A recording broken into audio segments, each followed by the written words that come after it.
সুপ্রিয় শিক্ষার্থী, আশা করি তোমরা সবাই ভালো আছো। আজকের ক্লাসে তোমাদেরকে স্বাগত জানাচ্ছি। আমাদের আজকের ক্লাস ষষ্ঠ শ্রেণীর গণিত প্রথম অধ্যায়। আমরা গত ক্লাসে শিখেছিলাম ভগ্নাংশ কি, ভগ্নাংশ কত প্রকার, কি কি ভগ্নাংশ কিভাবে লিখতে হয়, ভগ্নাংশের তুলনা করতে শিখেছিলাম আমরা, কোনটি ছোট ভগ্নাংশ কোনটি বড় ভগ্নাংশ। আজকে আমরা সেই তুলনা থেকে শিখব কিভাবে ভগ্নাংশকে মানের ক্রম অনুসারে সাজানো যায়। একটা হচ্ছে মানের ঊর্ধ্বক্রম অনুসারে কিভাবে সাজানো যায়, মানের অধক্রম অনুসারে কিভাবে সাজানো যায়। আর এই মানের ঊর্ধ্বক্রম এবং অধক্রম অনুসারে সাজাতে গেলে তোমাকে অবশ্যই কোনটি ছোট এবং কোনটি বড় ভগ্নাংশ এটা নির্ণয় করতে হবে। তা আমরা যেহেতু গত ক্লাসে ছোট বড় নির্ণয় করা শিখেছিলাম, তাহলে আজকে নিশ্চয়ই করতে পারবো। আমি এরকম একটা ভগ্নাংশ দিয়ে শুরু করি যে আজকের ঊর্ধ্বক্রম অধক্রম অনুসারে সাজানো। তাহলে একটি ভগ্নাংশ 5/8, 7/12, 11/16 ও 1/24। এই ভগ্নাংশগুলোকে মানের ঊর্ধ্বক্রম এবং অধক্রম অনুসারে আমরা সাজাবো। একই সাথে ঊর্ধ্বক্রমেও সাজাবো এবং অধক্রমেও সাজাবো। তাহলে প্রথমে আমরা কি করব, প্রদত্ত কি কাজ ছিল আমাদের, প্রথমে প্রদত্ত ভগ্নাংশগুলোর লসাগু, ভগ্নাংশগুলোর হর আগে বের করি। হর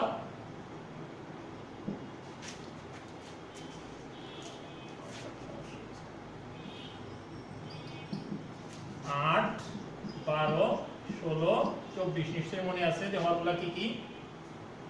প্রদত্ত ভগ্নাংশগুলোর নিচেরটাকে হর, উপরেরটাকে লব করে, নিচেরগুলা কি কি আছে 8, 12, 16, 24। এবার আমরা কি করব, প্রদত্ত ভগ্নাংশগুলোর হরের লসাগু সমান কত হবে। 8, 12, 16, 24 এর লসাগু বের করব। আমরা করি 8, 12, 16, 24। কিভাবে করবো আমরা লসাগু গসাগু শিখে আসছি। আমরা কত দ্বারা ভাগ করা যায় সবগুলোকে, 2 দ্বারা।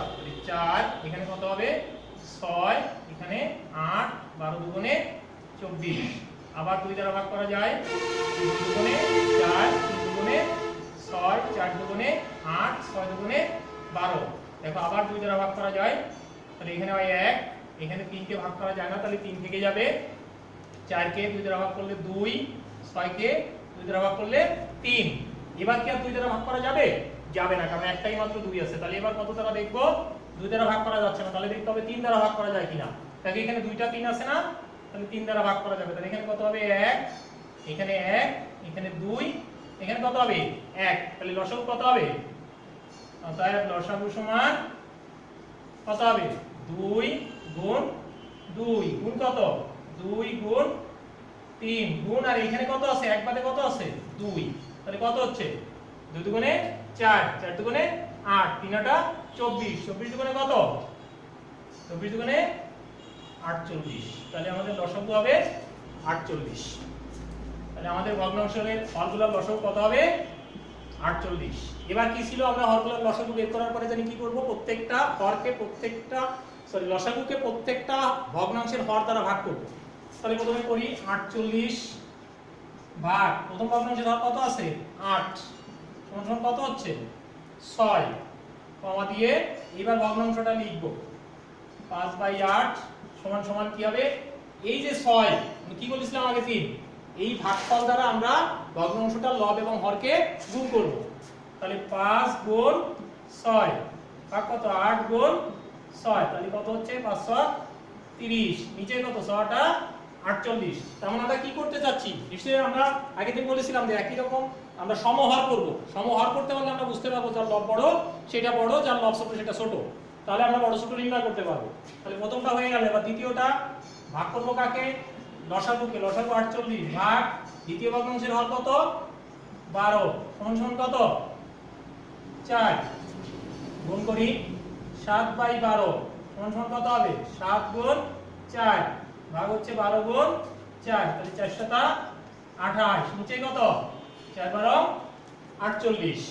আবার ভাগ করি 48 ভাগ কত আছে এখানে, তৃতীয় ভগ্নাংশের হর কত 16, তাহলে 16 দ্বারা ভাগ করলে 3। এবার মূল ভগ্নাংশটা লিখি কত 11/16 সমান সমান 11 গুণ 3 ভাগ কত 16 গুণ 3 সমান 33/48। আবার আরো একটা ভগ্নাংশ আছে 48 ভাগ ওখানে কত আছে হর 24 সমান কত 2। এবার গুণ করি 1/24 সমান সমান কত 1 গুণ 2 বাই হচ্ছে 24 গুণ 2 তাহলে হচ্ছে 2 বাই হচ্ছে 24 দুগুণে 48। তাহলে হয়ে গেল যে আমরা দেখলাম এখন সমাহার করে ফেলছি।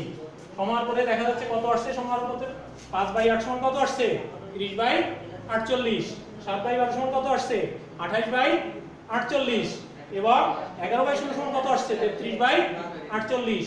1/24 সমান আসছে 2/48। তাহলে আমরা দেখতে পাচ্ছি সবগুলার হর কত সবগুলার হর হচ্ছে 48। তার মানে সবগুলার হর কি হয়ে গেছে একই হয়ে গেছে। তার মানে এটা সমহর বিশিষ্ট ভগ্নাংশ হয়ে গেছে। এখন এই সমহর বিশিষ্ট ভগ্নাংশে আমরা বলছিলাম যে সমহর বিশিষ্ট ভগ্নাংশে কোন ভগ্নাংশের গুলার হর যদি সমান হয় তাহলে যার লব বড় হয় সেই ভগ্নাংশটা কি হয় বড় হয়। তাহলে এখানে বলো কার লব বড়, এখানে সবচেয়ে বড় লব কোনটি? আমরা যে ভগ্নাংশগুলো পেলাম সমহর এর ভিতরে লব বড় কত সবচেয়ে বড় কত 33। এখানে 33 এটার দাম কি 33 এর পরে বড় কে 30 এটার দাম 28 এটার দাম কত এখানে কত আছে 2 তাহলে 33 তাহলে এখানে 33 যদি সবচেয়ে বড় হয় তাহলে আমার এই ভগ্নাংশটা কি হবে সবচেয়ে বড় হবে। তাহলে আমি এখানে লিখতে পারি অতএব 33/48 এটার দাম কি হবে এরপরে কোনটা এটা 30/48 তারপরে কোনটা 28/48 তারপরে কত হবে 2/48। এখন আমাকে দেখতে হবে এই যে 33/48 যে ভগ্নাংশটা আমি পেলাম এই 33/48 এর মূল ভগ্নাংশটা কত ছিল 11/16 বা এর পরিবর্তে লিখতে পারি আমি 11/16। এরপরে কত ছিল 30/48 এর মূল ভগ্নাংশটা কত ছিল 5/8। তারপরে 28/48 এর মূল ভগ্নাংশটা কত ছিল 7/12। তারপরে কত ছিল 1/24 এটার দাম। তাহলে হয়ে গেল আমার কোনটি বড় কোনটি ছোট আমি পেয়ে গেছি। এখন যদি আমাকে মানের উদ্যক্রম অনুসারে সাজাতে বলে তাহলে আমি কোনটা লিখবো কি লিখবো মানের উদ্যক্রম অনুসারে সাজাতে বললে এটা কি হয়ে গেছে বড় থেকে ছোট পাইছি। বড় থেকে ছোট মানে কি হয় মানের অধক্রম অনুসারে তাই না। তাহলে আমরা যদি লিখি অতএব ভগ্নাংশ অতএব ভগ্নাংশ গুলোকে মানের অধক্রম অনুসারে সাজালে হয় কত হয় একটু বলো তো মানের অধক্রম অনুসারে সাজালে কত হবে। অধক্রম মানে কি অধক্রম ক্রমে অধ মানে নিচের দিকে যাবে বড় থেকে ছোট হবে। তাহলে আমি লিখবো 11/16 এটার দাম 5/8 এটার দাম 7/12 এটার দাম 1/24। এবং যদি ঊর্ধ্বক্রম অনুসারে সাজাতে চাই তাহলে ঊর্ধ্বক্রম মানে কি ক্রমে ছোট থেকে ক্রমে ঊর্ধ্ব মানে বড় দিকে যাবে এবং ভগ্নাংশগুলোকে মানের ঊর্ধ্বক্রম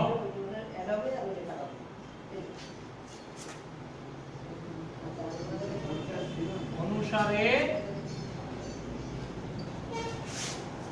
সাজালে হয় কত হবে। তাহলে ওইটা এইবার ঘুরায় দিলেই হচ্ছে যেহেতু এখানে আমার কি ছোট বড় থেকে আমি এখানে কি সাথে গেছি বড় থেকে ছোট এবং মধ্যক্রম হলে হবে ছোট থেকে বড় জাস্ট উল্টা হবে। এটা তখন সবচেয়ে ছোট এটা আগে আসবে তারপরে এটা হবে তারপর এটা হবে তারপর এটা হবে। তাহলে আমরা কি লিখবো 1/24 ঊর্ধ্বক্রম অনুসারে সাজালে প্রথমে কি হবে আমি অধক্রম অনুসারে সাজাইছিলাম তাহলে বড়টা আগে তারপরে তার চেয়ে বড়টা তারপর তার চেয়ে বড়টা তারপর তার চেয়ে একেবারে ছোটটা সাজিয়েছিলাম। এবার এজন্য গ্রেটার দ্যান চিহ্ন দিয়েছিলাম যে প্রথমটা বড়, তারপরটা প্রথমটার থেকে ছোট, তারপরটা এটা দ্বিতীয়টার থেকে ছোট, তারপরটা তৃতীয়টার থেকে ছোট। এবার কি হবে, আমার প্রথমটা হবে ছোট, তারপরেরটা হবে বড়। তাহলে প্রথমটা ছোট, প্রথমটা 124, এটা ছোট কার থেকে? 7/12 থেকে। এরপরে 7/12 কার থেকে ছোট? 5/8 থেকে। এবং 5/8 কার থেকে ছোট? 11/16 থেকে। তাহলে এটা হলো মানের ঊর্ধ্বক্রম অনুসারে এবং মানের অধক্রম অনুসারে সাজানো। একটা হচ্ছে কি আমরা অধক্রম অনুসারে সাজিয়েছি বড় থেকে ছোট, আর একটা হচ্ছে ঊর্ধ্বক্রম মানে ক্রমে ঊর্ধ্ব, ছোট থেকে বড়। ঠিক আছে, অধক্রম এবং ঊর্ধ্বক্রম একটা দিয়েই দুইটা শিখে ফেলছি আমরা। এক চারটা ভগ্নাংশ দিয়ে আমরা অধক্রম শিখলাম, ঊর্ধ্বক্রম শিখলাম। এখন নিশ্চয়ই তোমরা ভগ্নাংশের তুলনা করতে পারবে কোনটা ছোট কোনটা বড়, ভগ্নাংশকে মানের ঊর্ধ্বক্রম এবং অধক্রম অনুসারেও সাজাতে পারবে। পারবে না? নিশ্চয়ই পারবে। এবার আমরা শিখবো ভগ্নাংশকে যোগ করব কি করে, ভগ্নাংশের কিভাবে আমরা ভগ্নাংশের যোগ করব।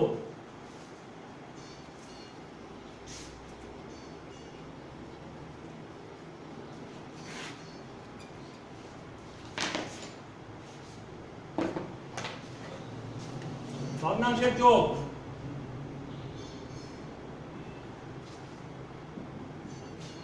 যোগ করো, যোগ ও বিয়োগ।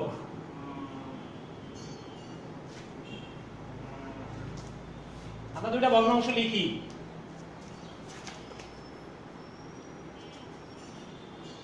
আমরা যদি দেখি 2 সমস্ত 2 এর 1 যোগ 3 সমস্ত 3 এর 1, এটাকে যোগ করব আমরা। এর আগে আমরা একটা ছোট ভগ্নাংশ যোগ করে আসি। ধরো 3/4 যোগ হচ্ছে 5/8। এই ভগ্নাংশটা আগে যোগ করি। আমরা যদি এটা করতে পারি তাহলে আমরা এটাও সহজে করতে পারবো। এখন এই যোগ করতে গেলে তোমাকে কিছু বিষয় মনে রাখতে হবে। প্রথমত ভগ্নাংশের যোগ বিয়োগ বা সরল করতে গেলে আমাকে দেখতে হবে যে ভগ্নাংশের হরগুলা কি কি। কি করতে হবে আমাকে? প্রথমে আমাকে নির্ণয় করতে হবে হরগুলা কি কি আছে। এইবার এই হরগুলার লসাগু নির্ণয় করতে হবে। আগেরটার মতো আমরা যেমন তুলনা করার ক্ষেত্রে হরগুলার লসাগু নির্ণয় করেছিলাম, অধক্রম অনুসারে সাজানোর জন্য হরগুলার লসাগু নির্ণয় করেছিলাম, তেমনি ভাবে আমরা কি করব, এখানে হরগুলার লসাগু নির্ণয় করব। সমান চিহ্ন দিয়ে একটি দাগ দিব। দাগ দিয়ে আমরা কি করব, হরগুলার লসাগু করব। এখানে কত আছে হর? 4 আর 8। তাহলে 4 আর 8 এর লসাগু কত? 4 8। 2 দিয়ে ভাগ করলে 2, এখানে কত হবে? 4। আবার 2 দিয়ে ভাগ করলে 1, এখানে হবে 2 দুগুণে 4। তাহলে দেখো লসাগু কত? 2 গুণ 2 গুণ 2 সমান কত? কারণ 1 দিয়ে গুণ করা লাগে না, 1 দিয়ে গুণ করলে ওই সংখ্যাটাই থেকে যায়। তাহলে 2 দুগুণে 4 দুগুণে 8। তাহলে লসাগু কত হচ্ছে আমার? এখানে এই দুইটা হর, একটা হচ্ছে 4 একটা 8, এই 4 আর 8 এর লসাগু কত হচ্ছে? 8। তাহলে আমার প্রথম কাজ হচ্ছে আমি সমান চিহ্ন দিয়ে দাগ দিব। দাগ দিয়ে কি করব, এই হরগুলার লসাগু নির্ণয় করব। লসাগু নির্ণয় করলাম। এইবার লসাগু নির্ণয় করার পরে আমরা যেমন সমহর করার জন্য কি করছিলাম, লসাগুকে প্রত্যেকটা হর দ্বারা আলাদা করে ভাগ করেছিলাম। এখানে আমরা আলাদা করে ভাগ না করে কি করব, এখানে সরাসরি ভাগ করব। এখানে লসাগু কত? 8। 8 কে আমরা এবার প্রথম ভগ্নাংশের হর দেখব। প্রথম ভগ্নাংশের হর কত? 4। তাহলে 8 কে আমরা 4 দ্বারা ভাগ করি, কত হয়? 8/4 কত হবে? 8/4 সমান কত? 2। এই যে ভাগফলটা আমি পেলাম 2। তাহলে আমি আবারও বলি, প্রথমে কি করব, এগুলার যে হর, যে ভগ্নাংশগুলো যোগ করতে হবে তার হরগুলোর লসাগু নির্ণয় করব। লসাগুকে প্রত্যেকটা ভগ্নাংশের হর দ্বারা ভাগ করব। তাহলে প্রথম ভগ্নাংশ কত ছিল? প্রথম ভগ্নাংশ 3/4, তার হর কত? 4। এই 4 দ্বারা 8 কে ভাগ করব। 4 দ্বারা 8 কে ভাগ করলে কত হয়? 2 হয়। এই 2 দ্বারা আমি লবকে গুণ করব। তাহলে কি হবে? লব কত আছে? 3 গুণ কত? 2। কারণ আমার ভাগফল কত হয়েছে? 2। 3 গুণ 2। এরপরে কি চিহ্ন আছে? যোগ। যে চিহ্নটা আছে আমি ওই চিহ্নটা বসাবো। বসানোর পরে এবার কি করব, লসাগুকে, এটা তো করা হয়ে গেছে, এবার কোনটা আছে? 5/8। এর হর কত? 8। তাহলে আমি লসাগুকে 8 দ্বারা ভাগ করব। তাহলে 8 কে 8 দ্বারা ভাগ করলে কত হবে? 8/8 কত হয়? 8/8। কোনো সংখ্যাকে সেই সংখ্যা দ্বারা ভাগ করলে ভাগফল হয় 1। তাহলে এবার কি করব, আমি উপরেরটাকে 1 দ্বারা গুণ করব। তাহলে 5 গুণ 1, তাহলে কত হয়? 3 দুগুণে 6 যোগ 5 কে 5, নিচে কত আছে? 8। এখন প্রশ্ন হচ্ছে যে আমার কি এখানে গুণাকারে লিখতেই হবে? না, এখানে তুমি গুণাকারে না লিখে যদি একবারে গুণ করে দাও তাহলেও হবে। যে 3 দুগুণে 6, তুমি প্রথমে এই লাইনটাই লিখবা। এই লাইনটা না লিখে তুমি এই লাইনটা না লিখলেও হবে, যদি কেউ একবারে পারো গুণ করতে তাহলে 8 কে 4 দ্বারা ভাগ করলে 2, 2 দ্বারা 3 কে গুণ করলে 6, মাঝে কি চিহ্ন আছে যোগ, 8 কে 8 দ্বারা ভাগ করলে 1, 5 কে 5, একবারে লিখে দিতে পারবে তোমরা। আর যদি কেউ মনে করো যে না একবারে পারবে না গুণ করতে, তখন এখানে গুণ আকারে লিখে যাবে। তাহলে এবার গুণ করি, উপরে কত হচ্ছে 6 আর 5 কত 11, নিচে কত 8। তাহলে দেখো তো এখন ভগ্নাংশটা কি হয়ে গেল, ভগ্নাংশটা অপ্রকৃত ভগ্নাংশ হয়ে গেছে। তো অপ্রকৃত ভগ্নাংশ হলে কি করতে হয়, আমরা কি করব সবসময়, এটা অপ্রকৃত হয়ে গেছে না, লব বড় হয়ে গেছে, হর ছোট হয়ে গেছে, তাহলে আমরা কি করব সবসময় এটাকে মিশ্র ভগ্নাংশে পরিণত করে দেব। কিভাবে করব, এটাকে ভাগ করব, হর দ্বারা লবকে ভাগ করব। তাহলে 8 দ্বারা কাকে ভাগ করব, এখানে লব কত 11, 8 1 কে 8, থাকে কত 3, তাহলে এই 3 চলে যাবে লব হয়ে আর 8 হয়ে যাবে হর। তাহলে মিশ্র ভগ্নাংশ করলে কি হবে 1 সমস্ত 3/8। তাহলে এটা মিশ্র ভগ্নাংশ করলে 3 অবশিষ্ট থাকবে, 3 হবে লব আর যা দ্বারা ভাগ করেছিলাম সেটা হবে হর। তাহলে 1 সমস্ত 3/8, এই হলো যোগ সাধারণ ভগ্নাংশ। কিন্তু এটা কি আছে দেখো তো বামপাশের, এটা কি আছে, এটা মিশ্র ভগ্নাংশে আছে। তা যদি কখনো কোনো ভগ্নাংশ মিশ্র ভগ্নাংশে থাকে, তখন তোমার প্রথম কাজ হচ্ছে সেই মিশ্র ভগ্নাংশটাকে অপ্রকৃত ভগ্নাংশে পরিণত করা। তাহলে অপ্রকৃত ভগ্নাংশে করতে হলে কি করতে হবে, আমরা প্রথম দিন বলেছিলাম ক্লাসে যে এটাকে মিশ্র ভগ্নাংশ থেকে অপ্রকৃত ভগ্নাংশ করার নিয়ম কি, আমি সমস্তকে, এখানে সমস্ত পূর্ণ অংশ কত, পূর্ণ অংশ হচ্ছে 2, 2 কে হর দ্বারা, মানে সমস্ত পূর্ণ অংশকে আমি হর দ্বারা গুণ করব। তাহলে এখানে কত আছে, পূর্ণ অংশ হচ্ছে 2, হর কত 2, যোগ লব কত 1। তাহলে কি বলেছি, পূর্ণ অংশ গুণ হর যোগ হচ্ছে লব, ভাগ কত 2, এখানে যোগ চিহ্ন। আবার তাহলে এটাকেও করো, এটার পূর্ণ অংশ কত 3, গুণ হর কত 3, যোগ কত 1, বাই কত 3। আমি আবারও বলি, মিশ্র ভগ্নাংশকে অপ্রকৃত ভগ্নাংশ করার নিয়ম হচ্ছে পূর্ণ অংশ গুণ হর যোগ লব বাই হর। পূর্ণ অংশ গুণ হর যোগ লব বাই হচ্ছে হর। এটা হচ্ছে মিশ্র ভগ্নাংশকে অপ্রকৃত ভগ্নাংশে পরিণত করার নিয়ম। আবার বলি, পূর্ণ অংশ গুণ হর যোগ লব বাই কি হর।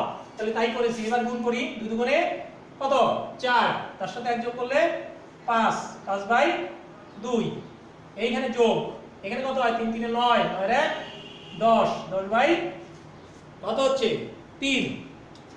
এবার আগের মতো এখন এটার মতো চলে আসছে না, এখন ভগ্নাংশটা কি এটার মতো আসছে, তাহলে কি করব, এবার এইখানে আমরা লসাগু করব। 2 আর 3 এর লসাগু কত, আমরা সবাই জানি 2 আর 3 এর লসাগু 6। তাহলে 6 কে 2 দ্বারা ভাগ করলে কত হবে, 6/2 কত হয়, 6/2 সমান কত 3, তাই না। 3 দ্বারা 5 কে গুণ করি, তাহলে একবারে লিখে যাই, 3 5 কত 15। আমি আগেই বলেছি যদি কেউ না বোঝো তাহলে এটা গুণ আকারে লিখে যাবে, আর যদি একবারে করতে পারো তাহলে একবারে গুণ করে বসিয়ে দিবে। 3 5 15 যোগ, এবার 3 দ্বারা 6 কে ভাগ করি, তাহলে 6/3 সমান কত, 3 দুগুণে 6, 2, 2 দ্বারা 10 কে গুণ করি, তাহলে কত হবে 20। এবার আমি উপরেরটা যোগ করব, উপরেরটা যোগ করে কত হবে 15, তাহলে 0 আর 5 যোগ করলে 5, 2 আর 1 3 যোগ 2 আর 1 যোগ করলে 3, তাই কত 6, 35/6। এবার কি করতে হবে, এটা অপ্রকৃত হয়ে গেছে না, অপ্রকৃত হলে আমাকে কি করতে হবে, মিশ্র করতে হবে। মিশ্র করতে হলে আমাকে কি করতে হবে, ভাগ করতে হবে। কাকে, লবকে হর দ্বারা, যেহেতু এখানে লব বড় হর ছোট, তাহলে লবকে হর দ্বারা ভাগ করব। হর 6, লব হচ্ছে 35, তো 6 দ্বারা ভাগ করলে 35 কে কয়বার যাবে, আমরা পড়ি 6 কে 6, 6 দুগুণে 12, 3 6 18, 4 24, 5 30, 6 36, 6 বার নিলে বেশি হয়ে যাচ্ছে, তাহলে কয়বার যাবে 5 বার, 5 30, থাকে কত 5। তাহলে সমষ্টি কত হবে, আমি বলছিলাম ভাগফলটা হবে সমস্ত, ভাগফলটা হবে সমস্ত, অবশিষ্ট যেটা থাকবে সেটা হবে লব, ভাগ হর হবে যেটা দ্বারা ভাগ করেছি সেটা। তাহলে কত হবে 5 সমস্ত 5/6, এটা হলো যোগ। এবার আমরা যদি তাহলে করতে পারবে, এখন যোগ করতে পারবে সবাই, ভগ্নাংশের যোগ কিভাবে করতে হয় সবাই করতে পারবে, একই নিয়মে তোমরা বিয়োগও করতে পারবে। তাহলে আমরা একটা ছোট বিয়োগ করি,